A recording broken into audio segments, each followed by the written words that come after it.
of Alex Rider Archangel. So, where we last left off was he felt dizzy for a moment. He thought he was going to pass out after spending so long in his bed. His body wasn't ready for this. His left arm was hurting too. So let's continue and read the next 5 pages. The arm reminded him where he was going. The physical department was on the first floor. Alex had been there many times. It had been necessary. It had been a necessary part of the treatment. The bullet had sliced through his artery, had also done serious damage to his brachial pulsex. This was complicated. This is a complicated work of spinal nerves leading to his left arm. Doctors warned him that he would hurt. There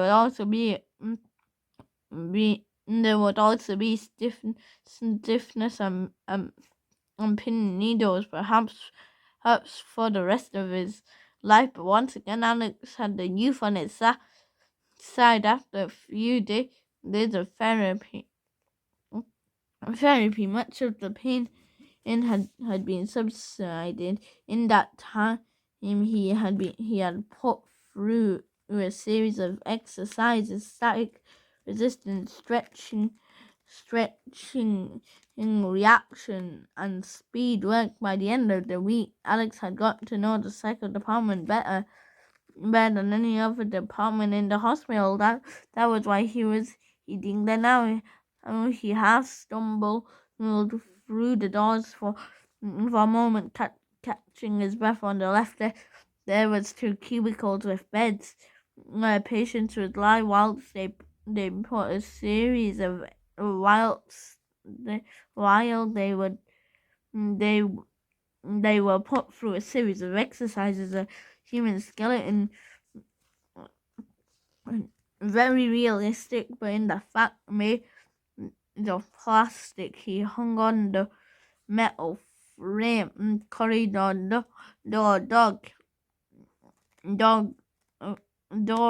dog-legged, then continued past a series of doors and cupboards was to another pair of swing doors at the far end.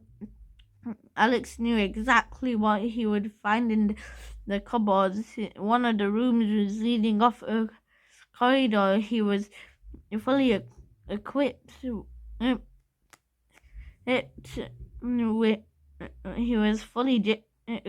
gym with cycling machine. Leading off to the corridor was fully equipped with gym and cycling machines, dumbbells, heavy medicine balls, and treadmills.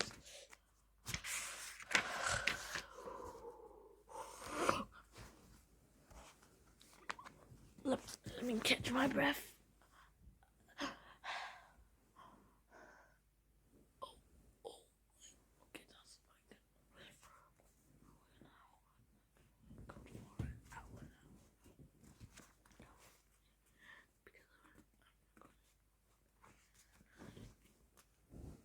The cupboards contained more equipment, including the chest expanders and rolls of elastic. Each day, the Fizz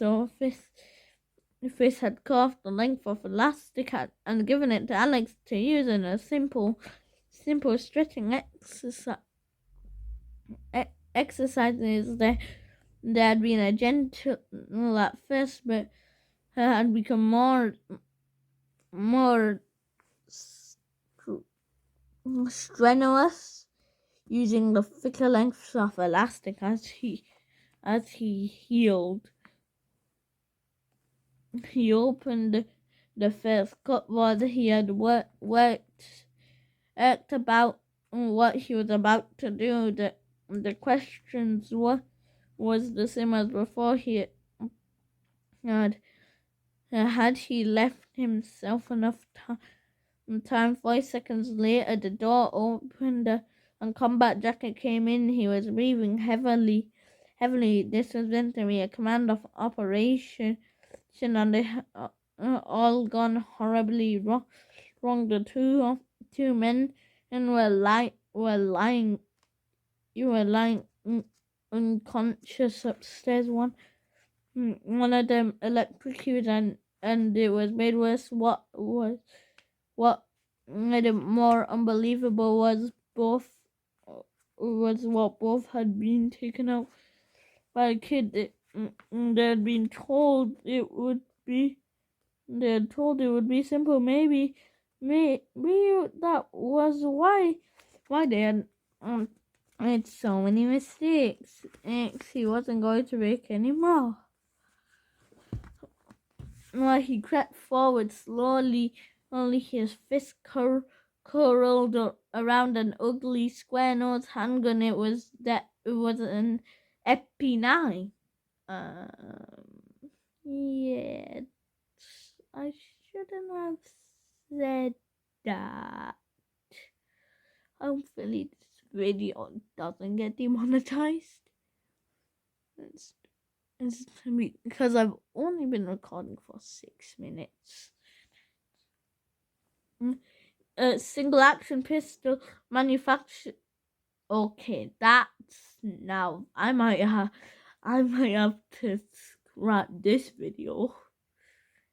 Oh no, I'm not gonna.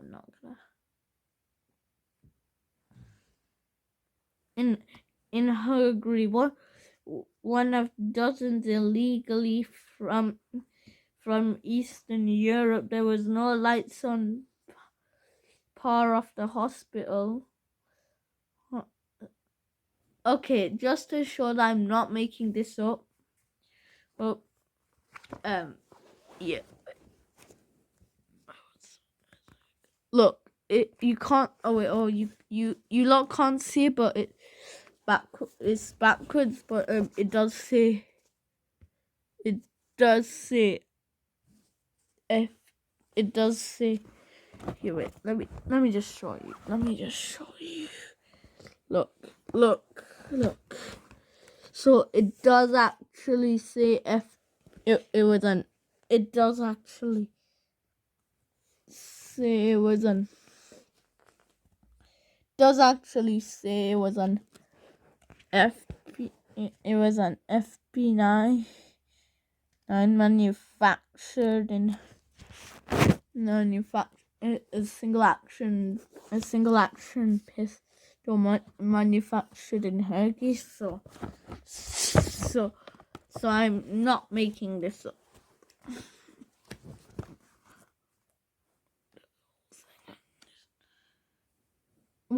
One of dozens coming in illegally from Eastern Europe. There were no lights in the part of the hospital. Only illumination came from the moonlight streaming in through the windows. He looked to one side and saw the skeleton standing there like some sort of cheap fairground ride. I had the hollow eye.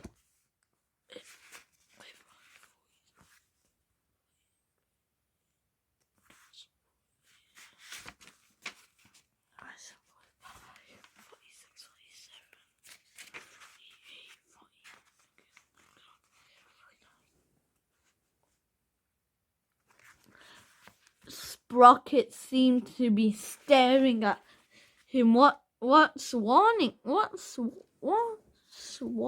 him? The man looked away in disgust. He wasn't going to let give him the creeps. He glanced into the two cubicles. The curtains were drawn back. It was obvious the boy wasn't hiding their combat jacket. He went past the skeleton and turned the corner. Now he found himself looking down the full length of the corridor. It was very dark, but his eyes adjusted out to make a shape standing at the far end. He smiled. It was the boy. He seemed to be holding something against his chest. What was it? He'd made a big mistake. He wasn't going to get a chance to throw it. If he was if if so much move, Combat Jackie would shoot him in the leg and drag him to the car. Drop it! Combat Jacket commanded. Alex saw the leg on the ball. It was a medicine ball from the gym. It weighed 5 kilograms. For the second time Alex had been afraid he would split his stitches, but what Combat Jacket hadn't seen that Alex also taken the elastic the length of elastic out of the cupboard. He had tied it across the corridor, from one door handle to another. He stretched it all the way back with the ball. The ball was now a missile, an oversized cow.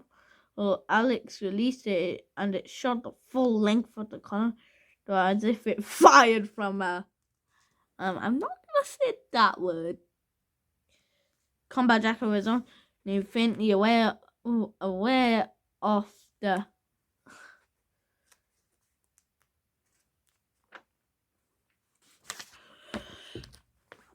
I need to hurry this video up. I've been recording. I can only record for 55 minutes, but I've been recording for 11 minutes. The great way of hurling out the shadows before it hit him square in the stomach. Oof. Rocketing him off his feet, the gun flew out of his hand. The breath was punched out of his lungs.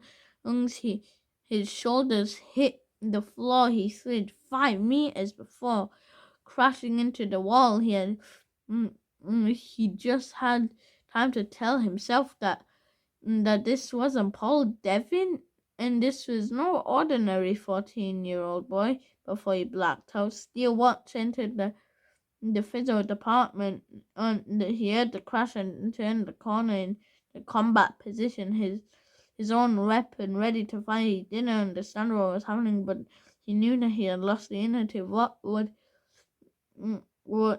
have been a simple snatch had already gone wrong. The figure sprawled onto the floor in front of him, his neck twisted, his face drained by the color of the large medicine ball lay nearby.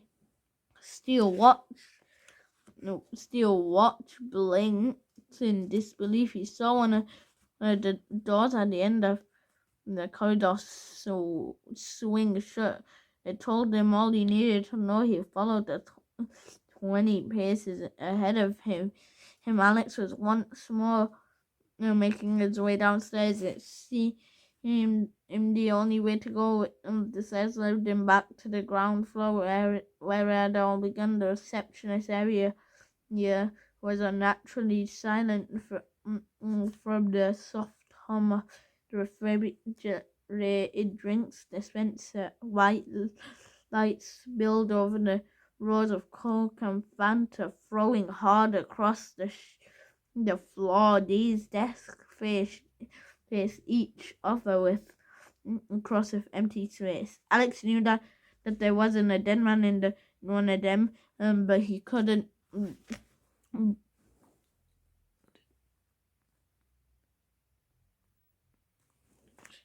bring himself to look. He could see the street on the other side of the glass doors. He would make the break for a get outside, call help. There was no time. He heard Steel Watch coming down the stairs and dive behind the nearest desk, searching for cover. Moments later, Steel Watch arrived, peering round from his hiding place. Alex could see the timepiece glinting on his wrist. It was a huge, chunky thing.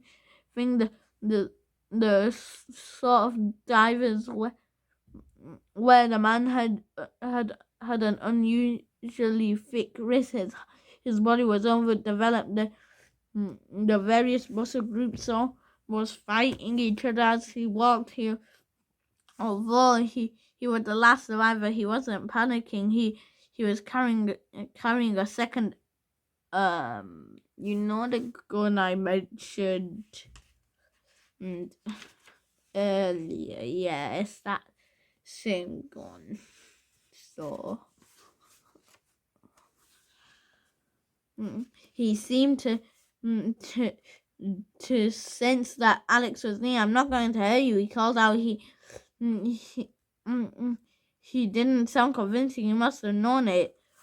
But because the second leg, come out with your hands up, or I'll put a bullet in your knee. My, that's a little thingy, but please don't demonetize this video on YouTube. It's just a book that I'm reading, okay? Alex timed his move, racing across the mid-reception. Suffered coughed twice, and the carpet ripped itself apart in front of his feet. What was when he knew the rules and changed the steel watch? He decided to take him dead or alive. It looked like he'd prefer dead, but Alex was already out of sight. He had found another corridor with a sign reading radiology, and he knew.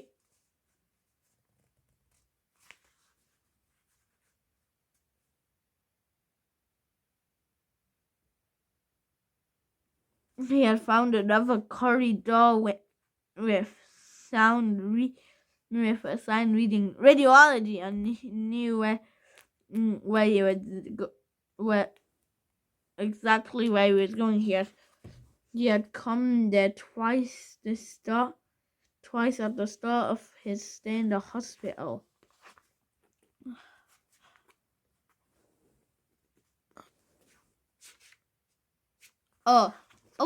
That's it. That's the end of this video.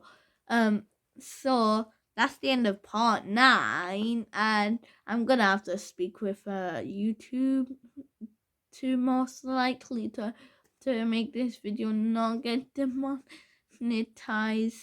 So I'll see you in the next one.